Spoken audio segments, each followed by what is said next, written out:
Empowering solar energy adoption, innovative financing solutions for a sustainable future. So just some house rules and some reminders for this Zoom brown bag session. Kindly rename yourself with name dash organization. And if possible, please turn on your camera all throughout the discussion for a lively session. And lastly, the session will be recorded and live streamed. Photos and videos taken through the session may be posted in platforms. Okay. Of course, feel free to ask questions. You may send in your questions through the Zoom chat. Our Facebook Live participants can send in their questions through the comments in the live feed. Okay. Welcome, everybody. Thank you for taking time to join us this afternoon. Of course, the Brown Bag session aims to identify the basics and benefits of solar energy and the challenges in adoption, explore innovative financing mechanisms that support renewable energy projects, particularly solar, and make them accessible to a broader audience. Highlight the role of social impact-driven financing models in supporting solar energy transitions. So this brown bag was organized by our capstone group. So allow me to introduce our capstone group members, Cindy Quintos, Ryan Dizon, and I, Dan Morales. And of course, this was done in collaboration with the Asian Institute of Management, Social Finance Lab, and CIRC Club 22. So without any further ado, to formally open the brown bag session, I would like to call Professor Jose Vicente Camus, the lab convener for Impact Finance Lab of MDM 2024. Thank you very much.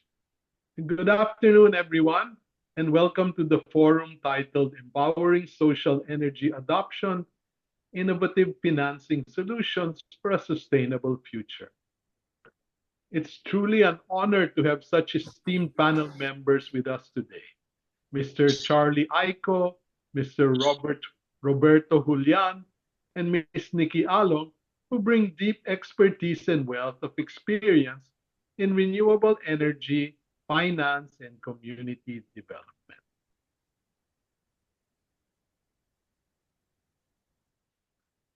As we gather here today, our focus is on addressing one of the most pressing opportunities of our time, the adoption of solar energy and the role of innovative financing in accelerating this transition. Solar energy offers tremendous benefits, not only for our environment, but also for the community seeking sustainable and resilient energy solutions.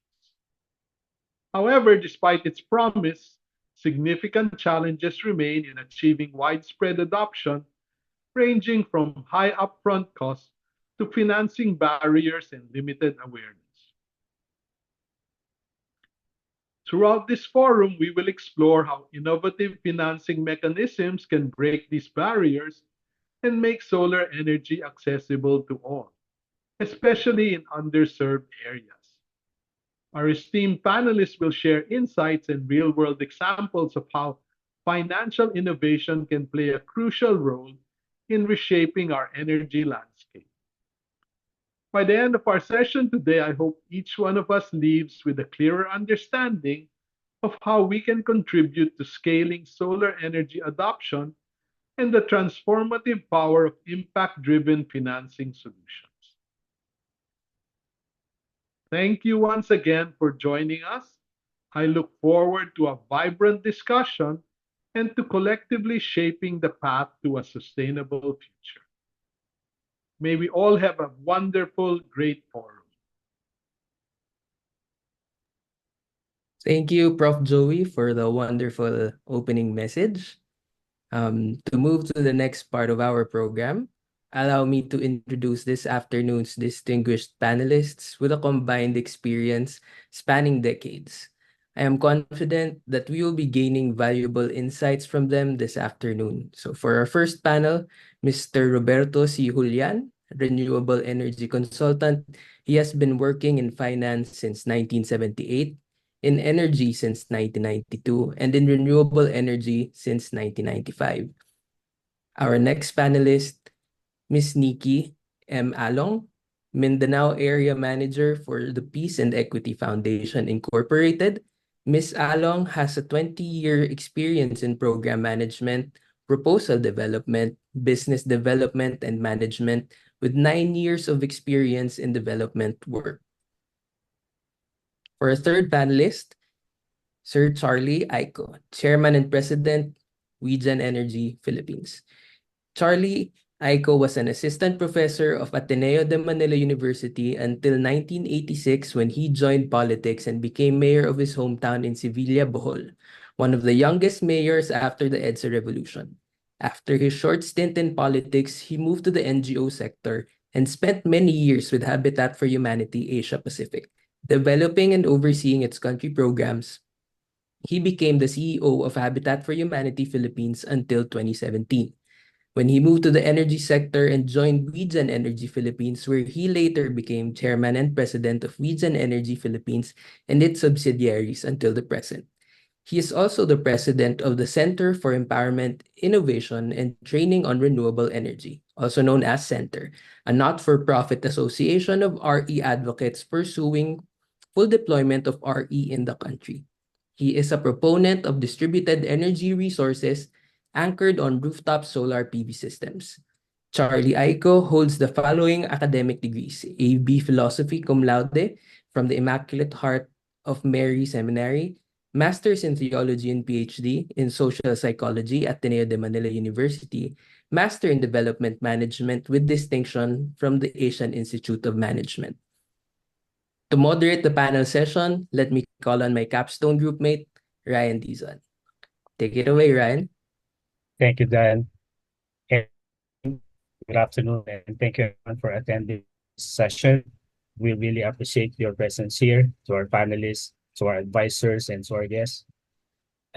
Before we start, of course, I would like to thank again everyone your presence here.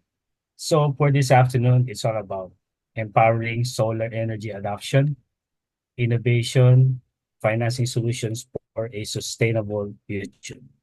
Okay, so our objective for this afternoon, we want to identify the basics and benefits of solar energy and the challenges in adoption. We would also like to explore innovative financing mechanisms that support renewable energy projects, particularly solar, and make them accessible to a broader audience. And finally, we would also like to highlight or to know the role of social impact-driven financing models in supporting solar energy transitions. So without further ado, we will start the conversation. You want to start, sir?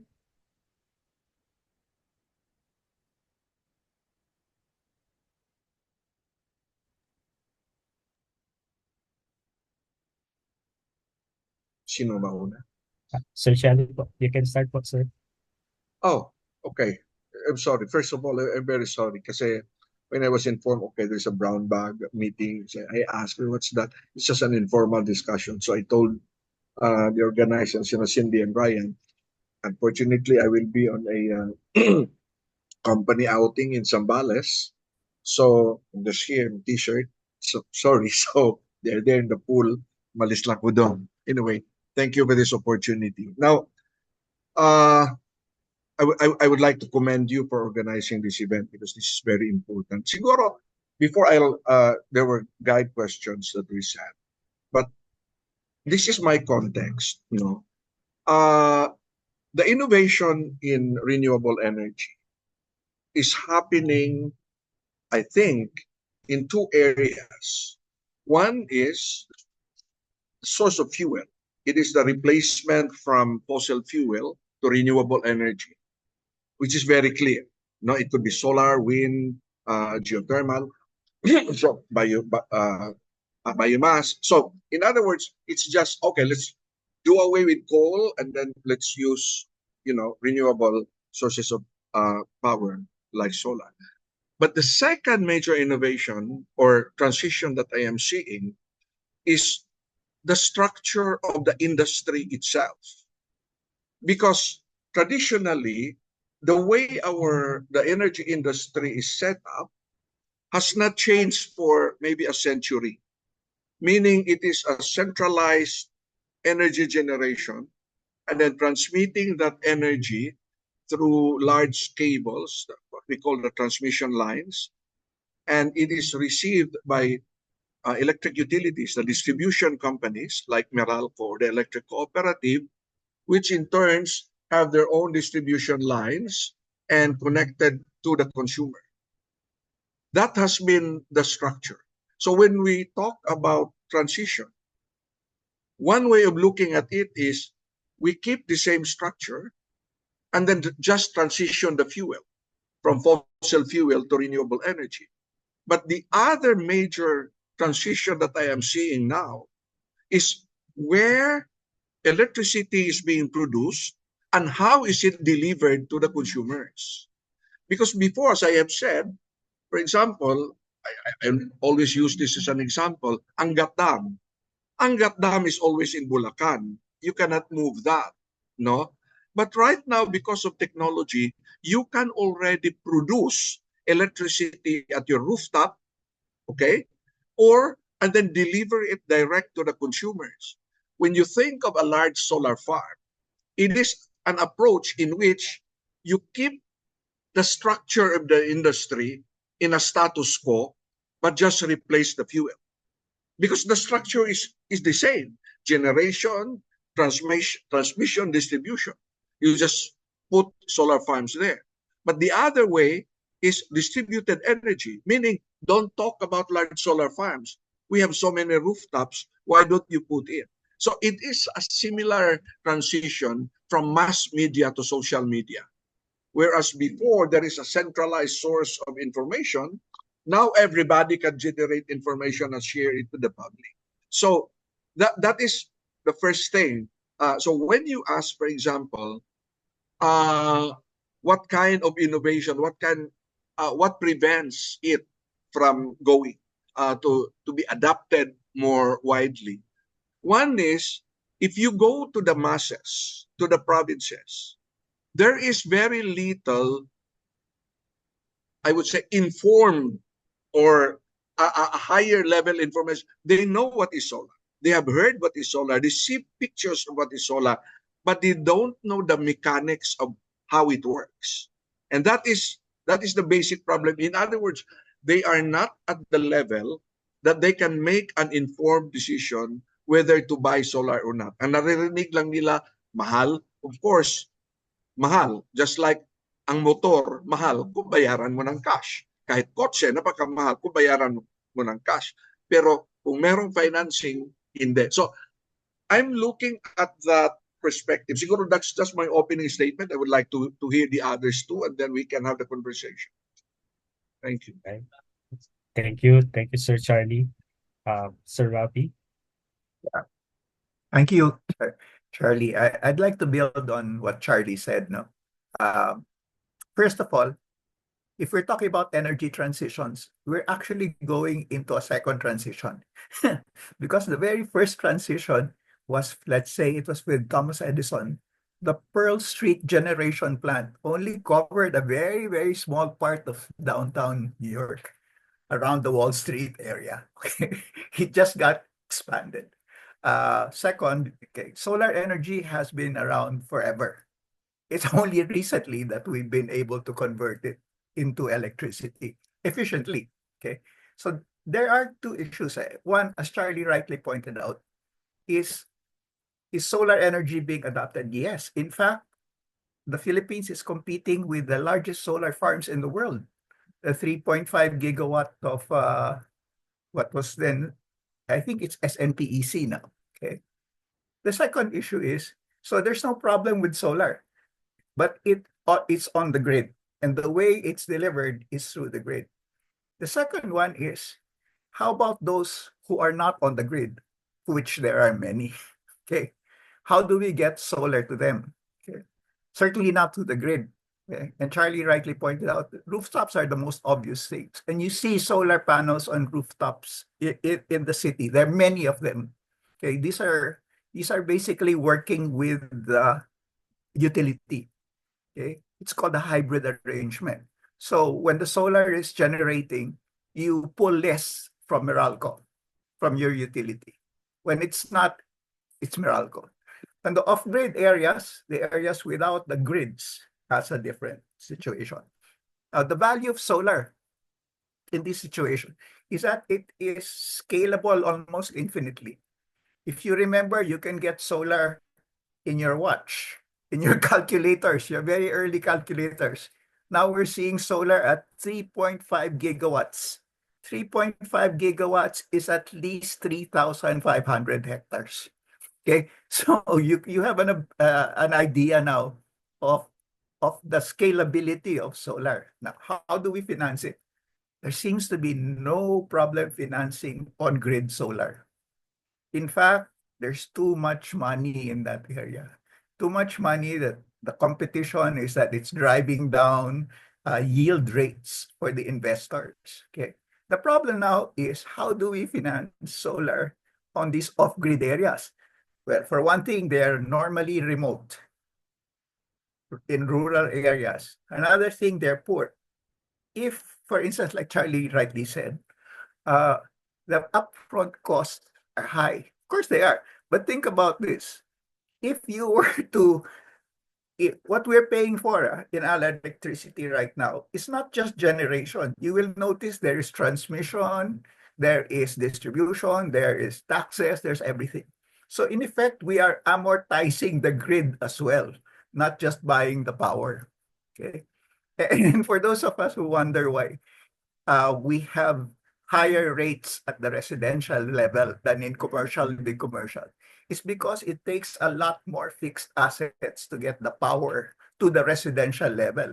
Okay, you need more posts, you need more transformers. Okay, so imagine that you take all that and say, okay, now we'll put it in a self-sufficient house. The cost will be more expensive than the house, right? So, but the opportunity lies with the scalability of solar. Now you can have solar, okay, the smallest solar kit I've seen provides batteries, phone charging, and one light. Now, say that's so inadequate. Of course, if you put it in the remote rural areas, you're talking about a house which is about 10 square meters, which has everything there, the kitchen, the bedroom, right? So it will be sufficient and it can charge your cell phones. When we started with solar many, many years ago, we noticed that most people had cell phones without electricity. So they had to pay 15 pesos per charge and had to travel a long way to charge. So is there financing for this? You know, surprisingly, again, there's too much. Okay. The European Investment Bank loaned or invested, I think, tens of millions of euros into a company called Engie. Engie is one of the biggest power companies in the world, based in France. Okay. Engie worked through a subsidiary called Engie Energy Access, which provided those small solar kits to remote areas in Africa. Okay. They didn't sell those kits, rather they had users pay as you go. Pay as you go systems are basically it's like prepaid. You load, okay, and when you lose up your load, you can't call anymore on the phone. This one works on the same thing, same system. You load, okay, when you've used up your electric load, you have to load again. And all this is already on an online system. So it's very, very easy from the sales to the monitoring to the pullout. In fact, my German friend who started one of these called them DESCOs, distributed energy service companies. Okay. The default rate on DESCOs is 3%. That's better than many of our commercial banks. Okay. The problem with the many DESCOs that failed is that at a certain point in time at which they're growing, they were given too much money. With too much money comes heightened investor expectations, which forces the DESCO to sell without proper credit evaluation. So the default rates start rising. Okay. When that happens, it can sink the DESCO. So I just wanted, like Charlie, to give context to our discussion. So On the one hand, solar is huge already, no problem with that. On the other hand, solar, because of scalability, okay, works very well in those areas where the grid doesn't reach. Charlie and spoke earlier about that community solar. That's already being discussed on the level of the ERC. Okay, it's just that from my experience before, and this is a little tricky, because you have to meter. If you're sharing a resource, somebody will use more than another. So eventually you have to get to issues of metering, di ba? Either that or you all agree in advance to share equally. There are more social issues there. Okay. So that's the context on that. Now, has it been done? Yes. If Africa is the biggest landmass in the world with the smallest grid, okay, so inevitably they had to go through these distributed systems. They can be shared in certain areas. They have to be individual in others. Are there platforms that enable this? Yes. Is there money for this? Yes. Often too much. Okay. I know of a DESCO that was sunk by the World Bank. They were growing very fast, and the World Bank forced $30 million on them. So they started going crazy with their sales. No credit evaluation, default rates rose, they sunk. Okay, so this is like a seed. The DESCOs, you have to water them right. If you put too much water, you drown them. It's done. Okay? So yun lang. No, sorry if I took too long, but just context so that the discussions can proceed within the parameters that you've set. Thank you very much. Thank you, Sir Bobby. Now we would also want to hear from the project management sector from Ms. Nikki. Yes, I was listening to Mr. Charlie and Mr. Bobby, and I agree that there's a lot of solar technology already in the provinces, not only in urban communities. But also, I would like to point out that it's not really that easy to implement solar energy projects. Number one, because in many of the areas where we operate, and we operate in rural communities, in remote communities. They are, if not connected to the grid, their electricity connections are fluctuating. Like in Zamboanga, for example, this was already taken up in the Zamboanga Power Summit. And the intermittency of solar technology is a problem if you're only relying on solar energy.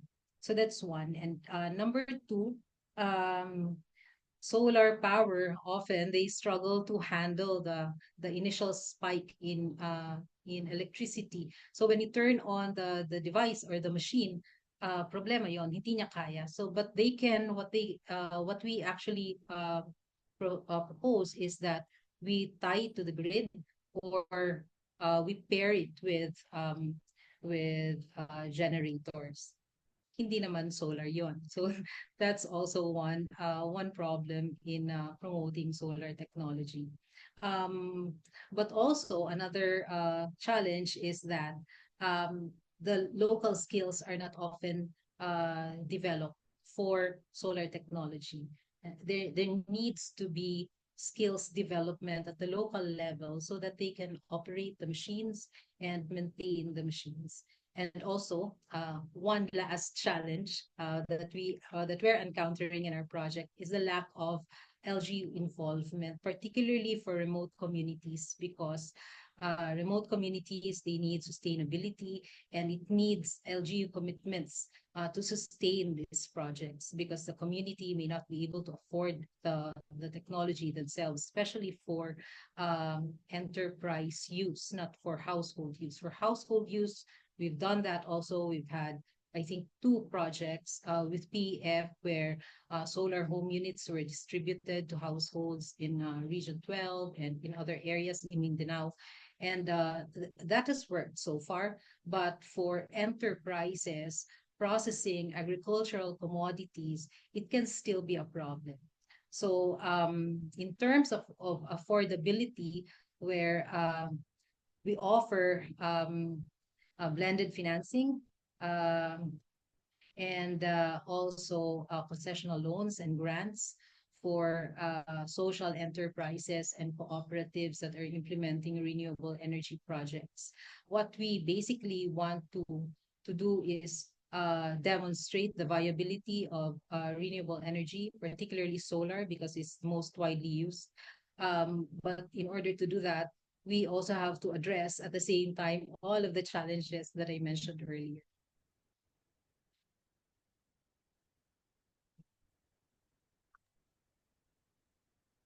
Okay, thank you, Ms. Nikki. Now, so I think we can now proceed to the more pressing part of the for this afternoon. So we will now proceed to the questions. So the first question, this is for Sir Charlie, and I will also type this on the chat box.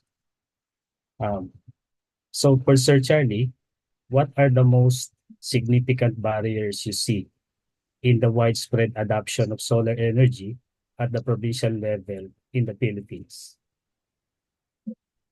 Okay, so it's like let me backtrack. Number one is I mentioned just basic information. There is so much lack of information. For example, I'll just use this as an example.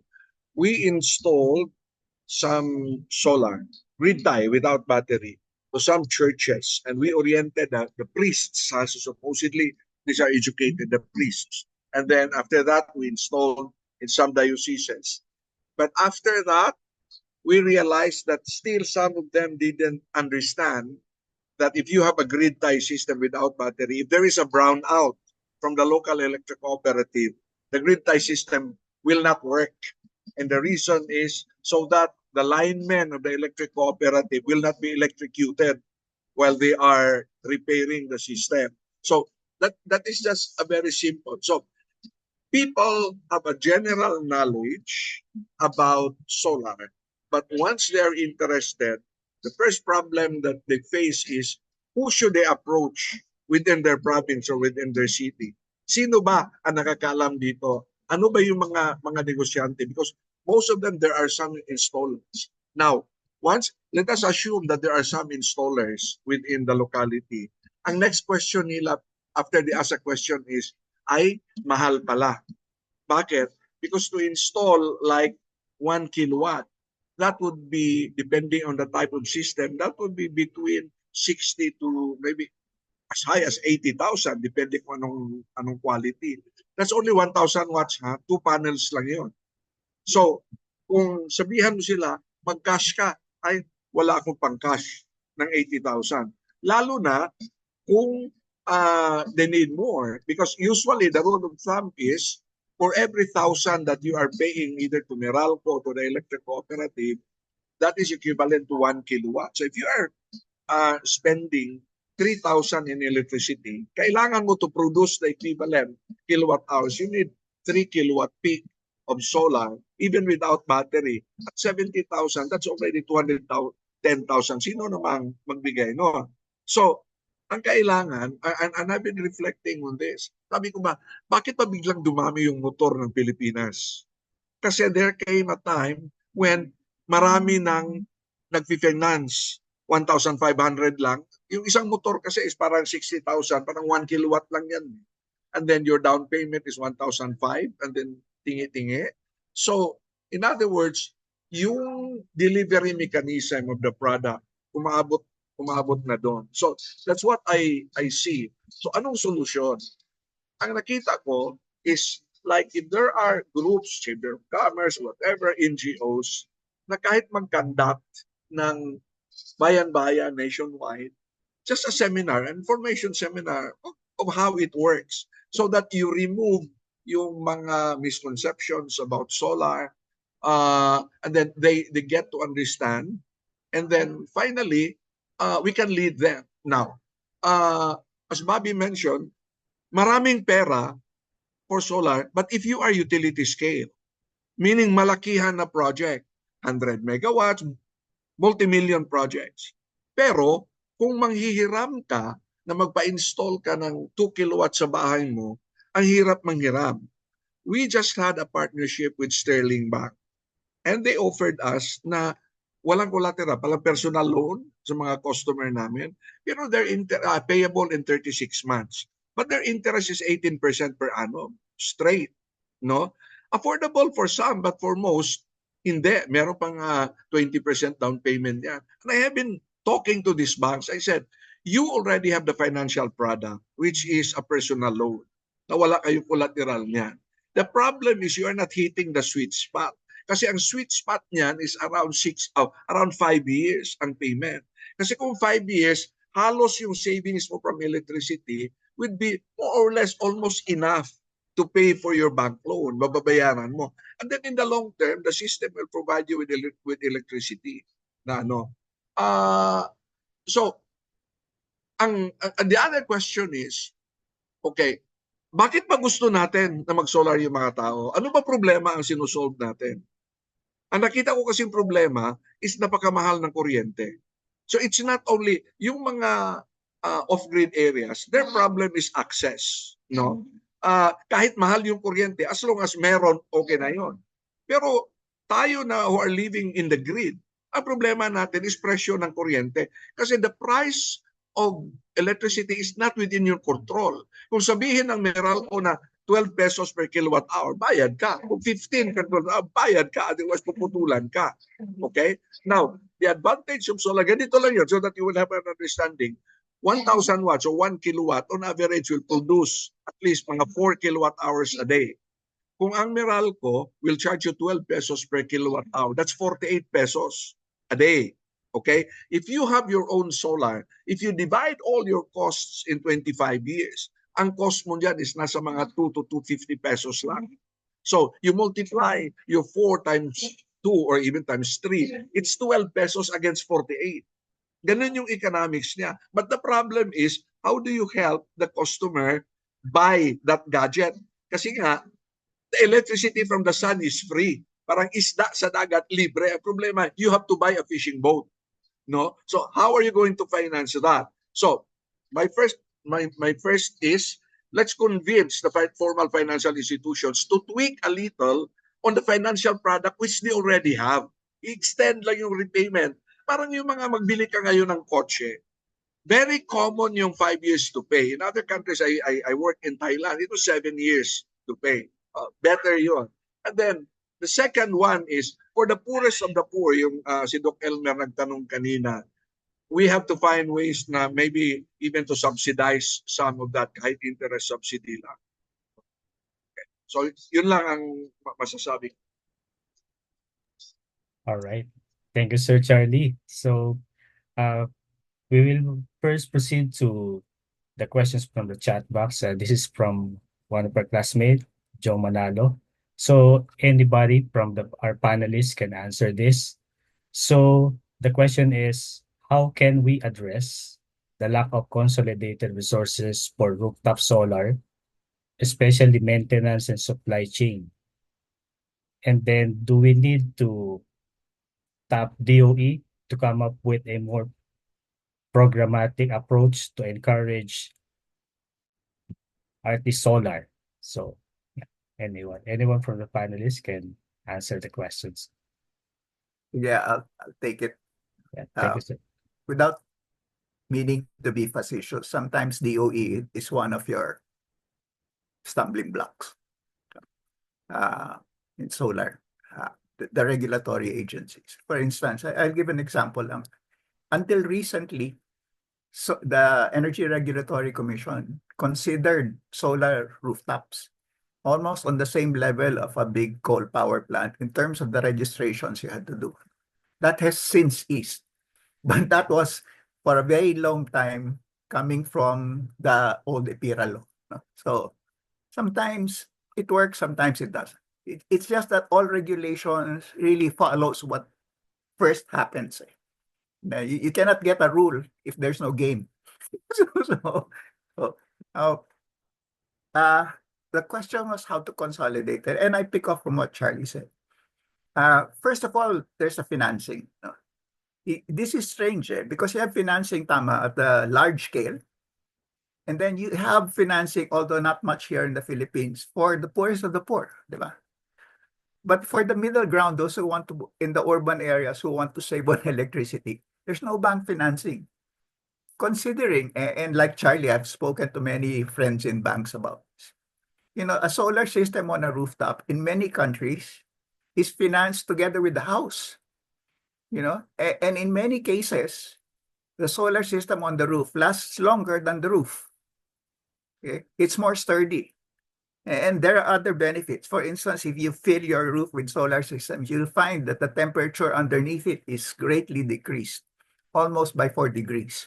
Okay, so but the banks, they're struggling with this. Kasi when I spoke to them before, we went to detail it. For instance, how are we sure that the installation is right? The materials are correct. And on that point, they're correct. We have very few standards for installation and for equipment.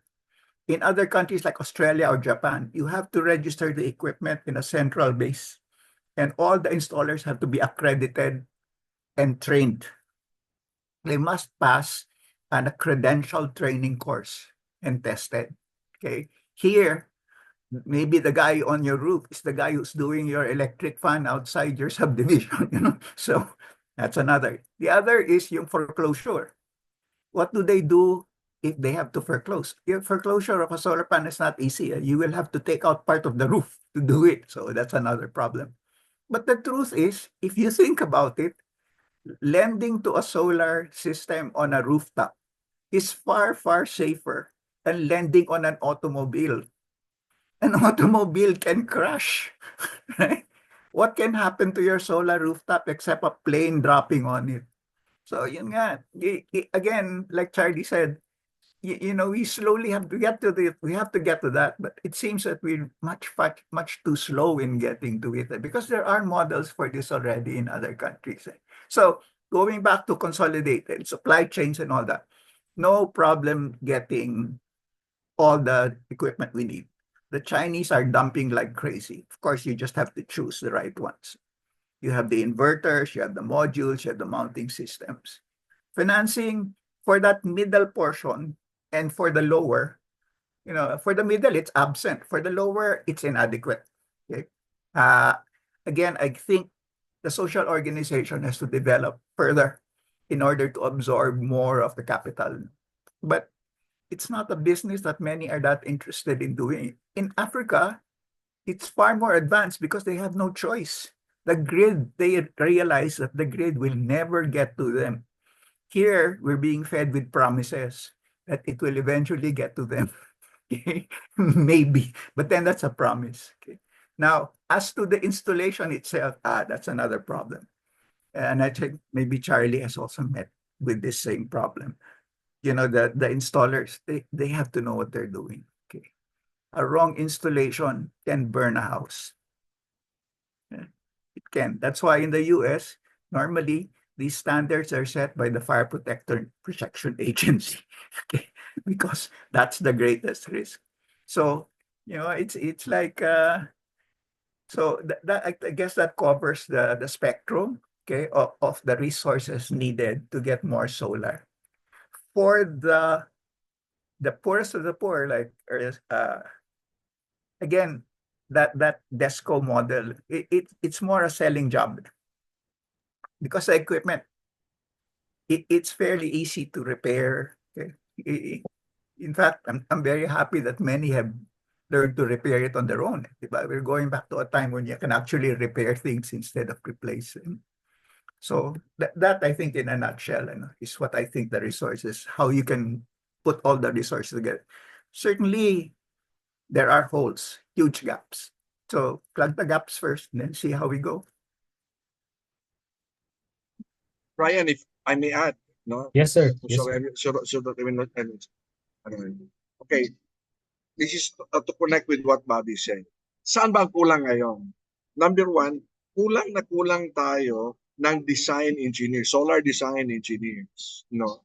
So, grabe yung mga pirate sa mga design engineers. So one real action on that is doon ka sa CHED, no? That those who are taking electrical engineering, dapat they have to include how do you design a solar PV system? How do you manage it? Because yung regular curriculum nila usually doesn't capture that. And second, siguro naabutan na ni Professor Camos and ni Bobby. You remember yung massive rural electrification before, no? Ang ginawa noon is merong massive training of rural electricians na pareho yung standard on how you how do you do parang household connection. And that's the model that we are thinking, that if the government, siguro TESDA, can work with all the electric cooperatives, gagawa ng ganyan. Kasi kulang talaga tayo ng installers na marunong. And then, they are accredited. So, even existing electricians cannot just install. Kailangan nilang i-train ng solar kasi bago yun eh. No? At saka, ang solar installation kasi ngayon is a combination of electrical engineering and computer engineering. Kasi software-driven. No? So, dapat malaman lang, after magkabit-kabit ka niyan, you have a software that you have to run for all of that. So, yun ang pangalawa natin na gap. Now, with regards to quality of materials. Okay? The good thing is, merong international parang classification. Although hindi to yung perfect, pero at least ito yung tinatawag na if you have tier 1 product, it means that both the product and the company can be trusted. Bakit? Ang tier 1 kasi, ang solar panel, for example, the warranty is 25 years. So kailangan malaman mo that the company selling that will survive in the next 25 years. Yun ang purpose doon. It's not only the product, but the stability of the company. So merong paraan. Pero the biggest gap na nakita namin ngayon will be yung quality of installers. Kasi hindi yan basta-basta. You have to train them. And then yung higher level, kasi yung installers, pwede mga simple electricians yan eh. The next level of that are the designers. At saka sila yung mga mag-supervise ng installation. Ito na yung mga electrical engineers na meron dapat na expertise on solar. Yun ang gap. Now, finally, doon sa financing, ang nakikita ko nga, totoo yun, sa middle, merong mga programa na nakikita niyo, for example, na sabi, o sige, 6.5% payable in 5 years, parang ganon. Pero kasama yung bahay mo sa kinokolateral mo sa solar. Eh sabi ko nga, sabi ko, bakit i-collateralize ko yung bahay ko na let us say 3 million or 5 million, yung solar na i-install ko 200,000 or 300,000, kalokohan yun, no? So in other words, it's only now that gradually, I think everybody, even the formal financial institutions, is looking for ways also how to tweak their financial product. Kasi napakalaki ng market nito. It is just starting. It is just starting. Thank you. Okay. If I may add, Yes po. Mr. Ryan, if I may add to what Mr. Charlie said, I really agree because most of the RE developers and installers that we talk to, they have no in-house financing. So that's a challenge because it's not, the initial investment is quite high. Although the returns are great because we already computed that magkano ang masave mo in terms of energy, and it's the potential is really great, but in terms of initial investment, medyo mahal siya, and it's a challenge because walang in-house financing, or if there's in-house financing, it's very short term, like you have to pay it within 1 year, and but for very small solar home systems, there are already microfinance institutions or cooperatives that are offering financing for their members. So that's good news, but it's not widespread. So we need to educate people more. We need to partner with, for us in the nonprofit sector, we're partnering with cooperatives and microfinance institutions to address this gap. But also, people need to be educated. I agree. Ateneo de Davao ran a survey one time, and was in Davao City, and I think awareness on solar is at 15% only. So that's really sad. Uh, People have to be aware about the potential of solar, but also the government, I think, also needs to step up. Like we're talking to TESDA to give possible training to barangay electricians in municipalities and provinces. But it should not come from us, no? It should come from the government kasi iba to eh. This is for communities already for provinces, for regions like that. But it's okay where we want to drive the development of RE and also the uptake of adoption of solar technology. So yun, but I agree that their effort needs to be uh, increased on that respect. Thank you, Ms. Nikki. Prof. Joey, sir.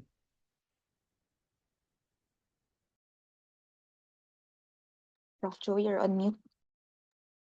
Talking about financing, and whenever I look at financing, one of the areas that really closes the loop for financing is insurance. So my question is, are there programs that also ensure that the solar panels will be protected from hazards like typhoons and the like?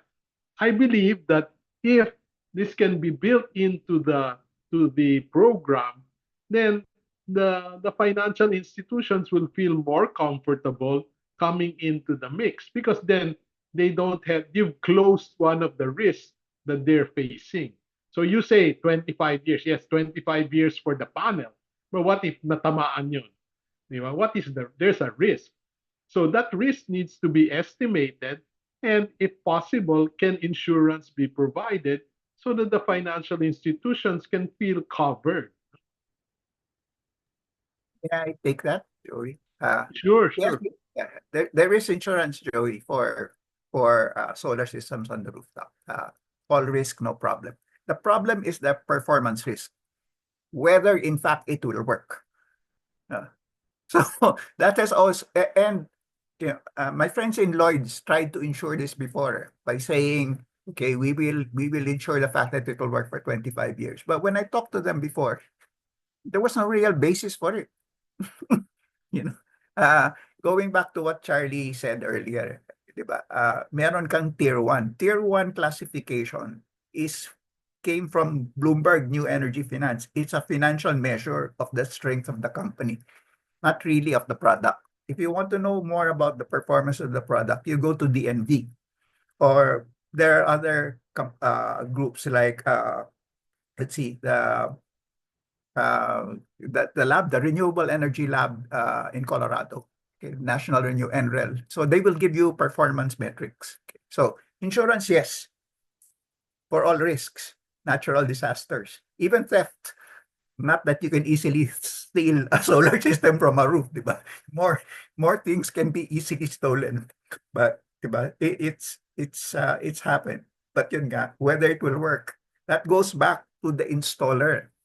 Now, I've spoken to TESDA many times. I've even looked at the training regulations, diba? Tier 2 is installer, tier 3 is design. The training regulations, a curriculum, mostly they were made by people who had no experience in solar. They were picked up from YouTube and from other existing manuals.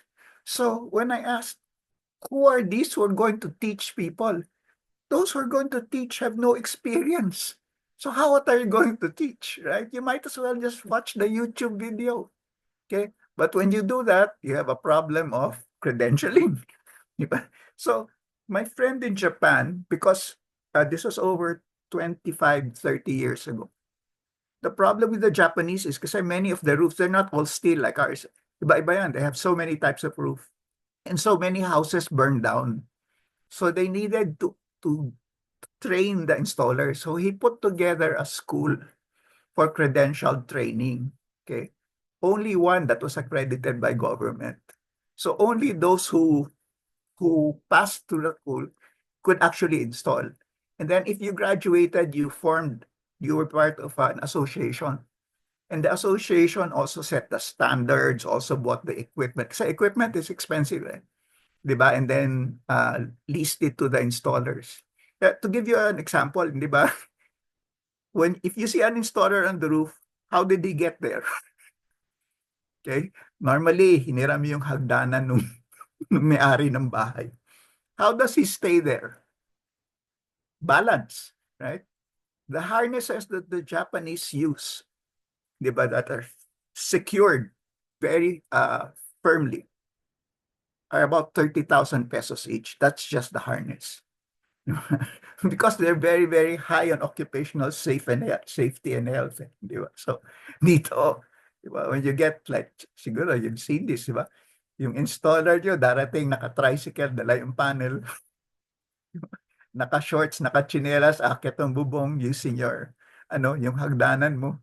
So, yung level of confidence mo drops. Eh. If you take this to a banker in a suit, lalo na. Diba? So, tama si Charlie eh. Tama rin si Nikki. The standards for the installation are key eh, because the equipment, no problem. There are many ways of determine whether you can use good components or not. But this is the second one. Whether the guy putting it together knows what he's doing. Baka yung builder ng bahay mo, walang alam, di yung magtatagal. Parang ganun lang. Maraming salamat, Joe. Pasensya na, tagalan yung sagot. Now, Thank you, sir. yeah, Thank you. in relation to that, kasi may sinabi si Nikki, I think, kung tingnan natin, okay, ano ba yung problema? Okay, sa ano yung gusto natin? We would like a widespread adoption of renewable energy, especially solar. How do we approach that? No? Ang unang approach namin, ang problema namin as a developer is mahirap kung napakaraming kausapin. Kasi yung cost mo per unit, kakausap ko na napakaraming pamilya, ang hirap nun, ang mahal nun. No? So this is where like organized groups or NGOs, if they can, or community associations, kung meron kami kausapin that we have to give an orientation. Kung buong community yan, for example, let us say it consists of 100 na potential na customers. Ang unit cost namin yan, mababa, mas madali yun. Kasi ang hirap magtingi-tingi nito. So the tendency for us is hindi namin lapitan yung mga residential na individual na baka yung demand magpa-install lang ng 2 kilowatts. Sino i-prioritize namin? I-prioritize namin yung commercial and industrial. Kasi sa kanila 200 kilowatts, 500 kilowatts. So yung effort, yung investment namin as against the potential, mas maliit yun. But if you can organize, like you can organize a forum na doon natin explain, let us say kahit half day na talagang orientation and training with the end goal na towards the end, the participants can make an informed decision whether to have solar or not, and then they would know kung wala silang pera, where to apply, then baka may chance. Pero otherwise, maiwan talaga yung maliliit kasi it doesn't make economic sense for us. We would rather go to the bigger ones. Okay. Yeah, that's where Peace and Equity Foundation comes in. Because it doesn't make good economic sense for the commercial investors, then kami yung unang taya in communities. But also in response to Mr. Charlie's statements about NGOs organizing forums, we actually do organize forums, and in fact we partnered with Center last year for the Mindanao Clean Energy Forum. Yeah, so I hope we can also partner with other organizations for to promote RE. I'm not sure whether kasi mahina hindi ko masyadong marinig. Pero what I'm saying is that like your organization, if if you can help us organize yung grupo that we have to present. For example, yung sinabi ni Doc Elmer kanina, sabi, Payatas, isang relocation site, it's easier. We can go to the relocation site, conduct an orientation to all of them, and then try to find a solution to what they're saying. Kasi sabi nga, maliit na maliit, then we can aggregate, we can find. But ang effort namin as against the potential, mas malaki. Ang pinakamahirap sa amin ngayon, nasabi namin, di ba merong movement, okay, 10 million households tayo na rooftop. Sabi namin, sandali, paano natin kausapin yung bawat isa-isa noon? No, it becomes very expensive for us. So, if we have partners with meron kami partnership with NGO, academe who can organize, you can invite, pero it means na mas mabilis, mas malayo yung marating natin, more efficient. Okay. Add to what Charlie said. Again, context lang, perspective. Granted, the understanding of solar energy is very low, but just an example, how many people do you know how understand how electricity is delivered to their households? I think most people don't know beyond the outlet and their meter, right? So that's the background, right?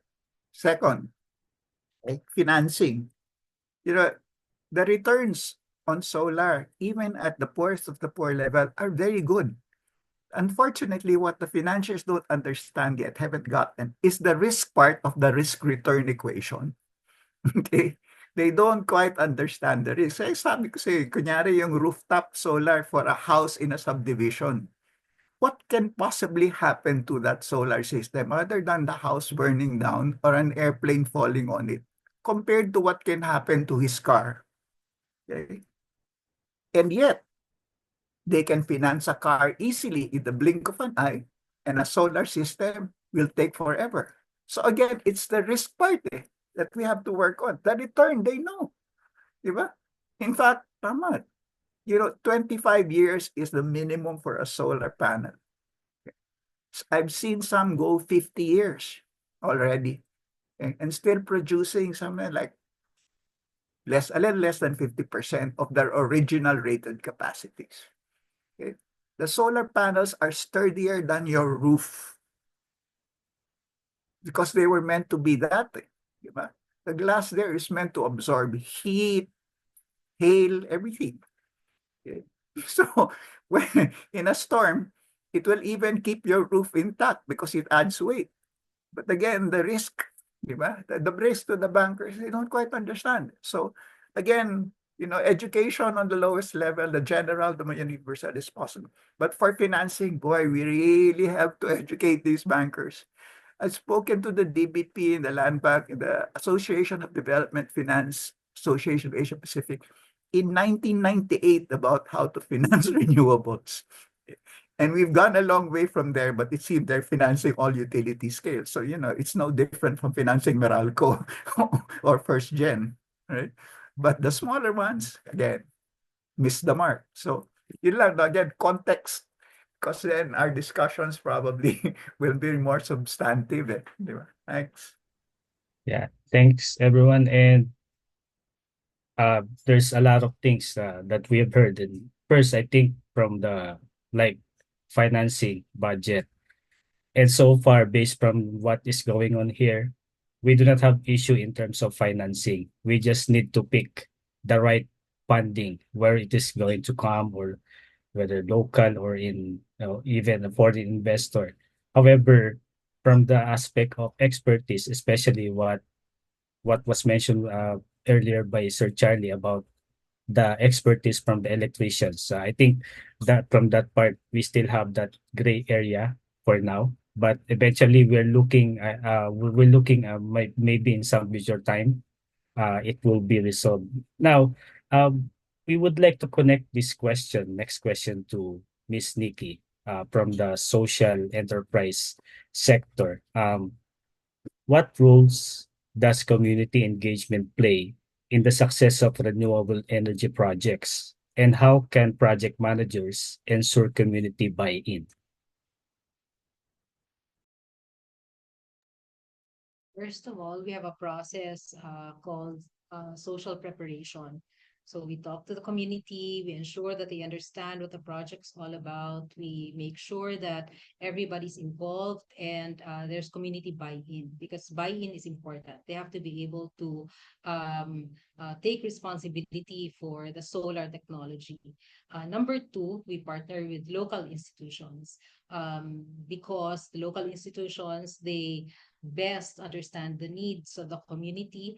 They're also the ones who understand the local culture. That's important. And they also know what's the capacity of the local community to be able to maintain and operate the technology. Thirdly, we also partner with local finance institutions, because the foundation, we don't go directly to the households. We can't do that because there's too many of them. So what we do is that we partner with local finance institutions so that they can provide financing for solar products to their members or to their beneficiaries. And also, I think this is the most important. We also do partnerships with the local government units and the government agencies, because this is very, very important, particularly for communities that are very poor and very remote, because they need financial commitment from their local government units.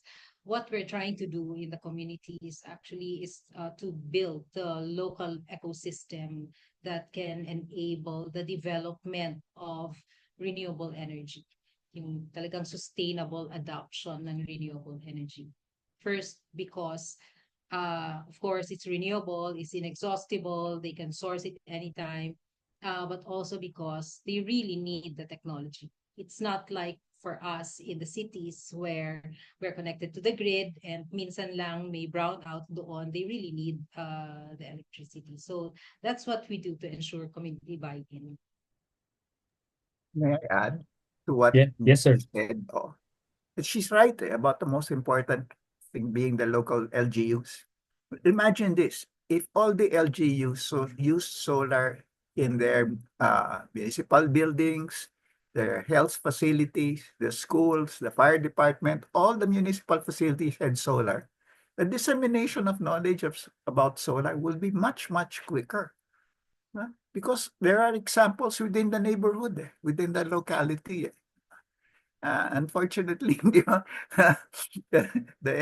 many LGUs, and we have installed, for instance, solar and storage in hospitals, health facilities in Tawi-Tawi, in the Basulta area, 9 actually. And the returns have been in one hospital, when the solar was available, they could put more diagnostic equipment. The patient inflow increased by 5 times. The revenues increased because of the recoveries from PhilHealth, okay, despite the problems with PhilHealth, diba? But the returns are actually very good. But and this is the base for knowledge, I think. So tama si Nikki about that. Thank you. The problem is that there's very limited awareness about solar. They only know about solar lighting. Most of the LGUs that we've approached, ang alam lang nila, yun lang talagang sa solar street lights.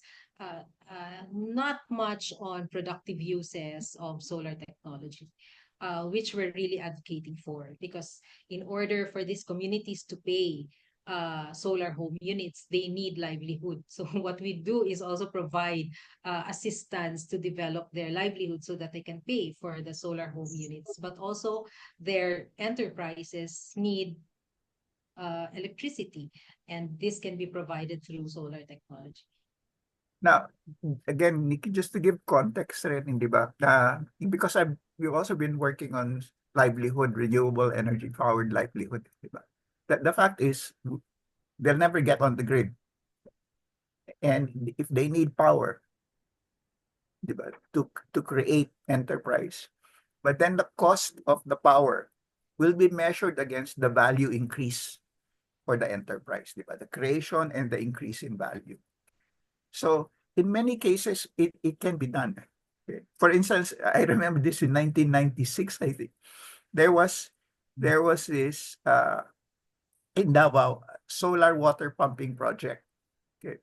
So we did the economics and we told them that the cost of solar would be so much. And they computed it against kilowatt hours. So it was very, very high on kilowatt hours. But when they started computing it on the increased value of the water, it was negligible. Diba? And that's the thing, many part of the problem. We measure it the value of electricity on kilowatt hours or what we pay. But actually it's on the service it delivers. Diba? I can use 1 kilowatt hour. Can just waste it by leaving my lights open and my aircon open in a room which is not occupied. But I can use that 1 kilowatt hour to be very, very productive. Okay. On the internet or making some things of value that I can sell. So it's not, but two parts. You have your cost, but then the value that cost delivers. And the difference is what makes what makes it work. Now, in respect of the technology, before solar water heater was just pipes. Now it's solar electric heating. And in fact, we're almost on the verge, technology-wise. My friend is working on this in Germany for solar air conditioning, solar electric air conditioning. Okay. And what they do is that the storage media is being changed. Okay. So the technology is there. It's unearthing the value that the technology can deliver. Okay. And this is where innovation comes in. So I agree with you on all your points. I just wanted to point, siguro, take it a little further. May I add something? Ito yung ano, if Ryan, together with Nikki and all of those, if you can organize something, maybe a workshop, orientation, with the LGUs, you can select mayors to participate. The thrust is this. Okay. By the way, I was a mayor before, sabi muna. Alam ng mga mayors ano yung economic enterprise sa bayan. Usually public market, waterworks, ganun. Hindi alam ng mga mayor, how do you do an economic enterprise dito sa electricity? Bago yan sa kanila. Okay? So, for example, my municipality has a joint venture with our own electric cooperative.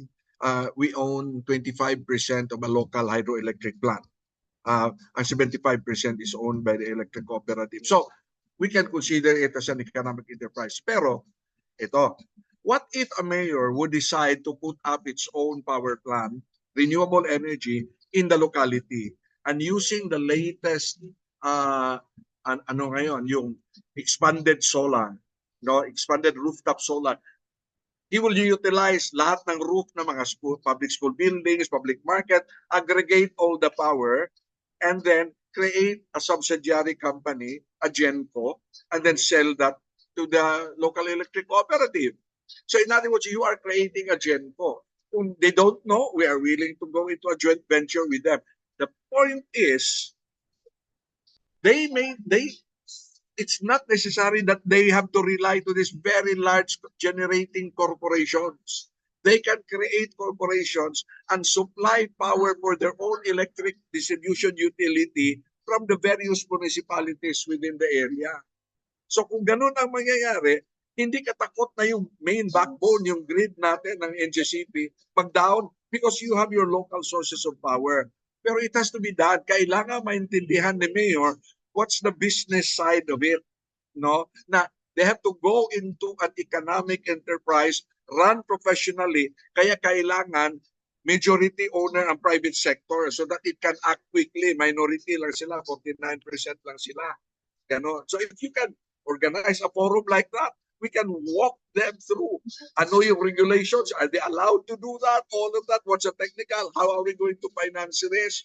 Para bang workshop on doing the business feasibility study for them. So that's the challenge that I would know if you're interested to do that. Yeah, we will see. We will try to explore, sir. And that's actually a perfect suggestion because it's like the continuation of this session. And we would like to know more about from how it happens or what's going on with the LGUs from the LGU's perspective. So thank you for that. Now, I might be focusing now on the topic this afternoon. So this question is for Sir Bobby. We've mentioned about those innovative perspectives, but are there specific case studies or examples where innovative financing mechanisms have successfully supported solar adoption in underserved areas? A lot, but not in the Philippines. You will have to pattern it in, I think Africa would probably be the better example. And there are many, even written by the African Development Bank, as well as the private companies undertaking these activities. I can send links later. See, it can easily be adopted here. It's just that for some strange reason, the social organization is not quite there. But it can be done. Even the level of technical expertise, because if you use a solar home system that DOE is promoting, there's really no problem with the installer because there's no installer. The salesman can be taught how to just connect, plug in the light, and all that. If anything goes wrong, it's just simply sent back to the distributor to repair. And the electronics are very, very simple. Can be done here. Actually, it's been done many times already. So yes, there are. I'll send you the links, Alam. Thank you for that, sir. So I think we've actually gathered lots of information from our panelists at this point of time. So I will turn it over now first to our host, Dan. Oh, thank you, Ryan. So thank you for the valuable inputs, dear panelists. And to synthesize the very rich discussion, allow me to call on my capstone group mate, Cindy Quintos, to give us her synthesis.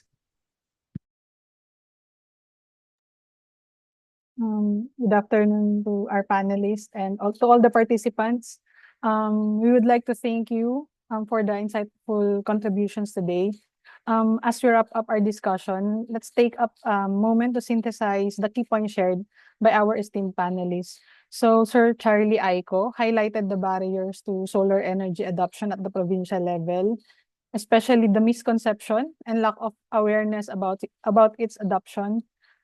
He also emphasized the need for innovative approaches to make solar solutions accessible and the role LGUs play. His insights on the role of technology and the importance of LGU engagement provided us with a roadmap for future initiatives. For Ma'am Nikki Along, she focused on the project management challenges in implementing solar projects within marginalized communities.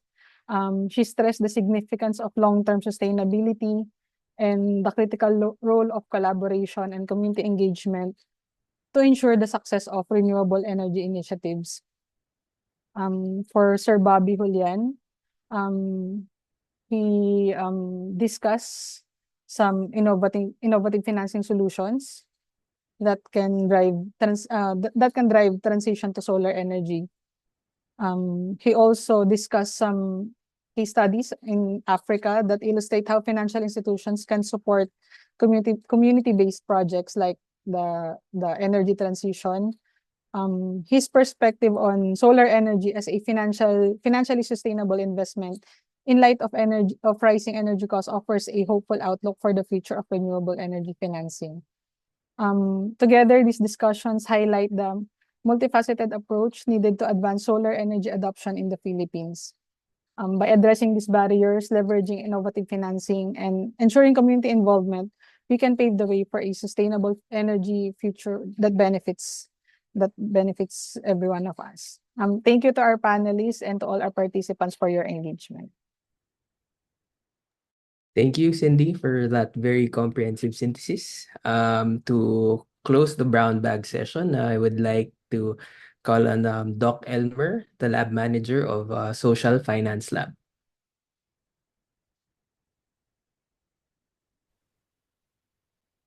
Thank you. Thank you very much. I'm Elmer Soriano from the Social Finance Lab, and in behalf of the Social Finance Lab, we would like to thank our panelists and our participants for the very insightful conversation this afternoon. I'd also like to thank the Asian Institute of Management. We've been working with the AIM on social finance since 2017. And in the past 3 years, we've had fellows who were graduate students from AIM, all working on different impact investing instruments. And we believe that this is important. It's an important skill to develop among our emerging young leaders. We are looking forward to taking this program to other countries, other universities here in the Philippines, and also other countries. As a matter of fact, next week we're meeting with partners in Senegal online so that we can also discuss the replication of this program that we have started here in the Philippines. So once again, in behalf of the Social Finance Lab, thank you to everyone who participated, the panelists, and our team of fellows. Thank you. Thank you, Doc Elmer. Before we all leave, we would just like to request everyone to stay for just a minute for a photo op. So please turn your cameras on. Cindy, if you could cue us in when you're gonna take the photo.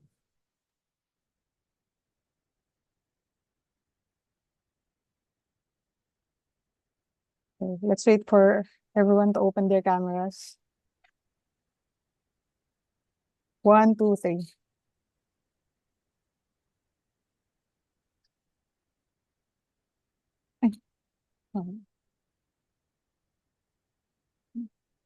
Okay.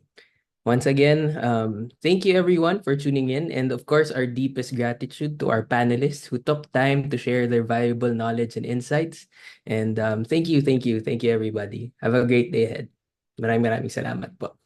Thank you po. Thank you. Thank Thank you. you. Thank you. Thank you. Thank you.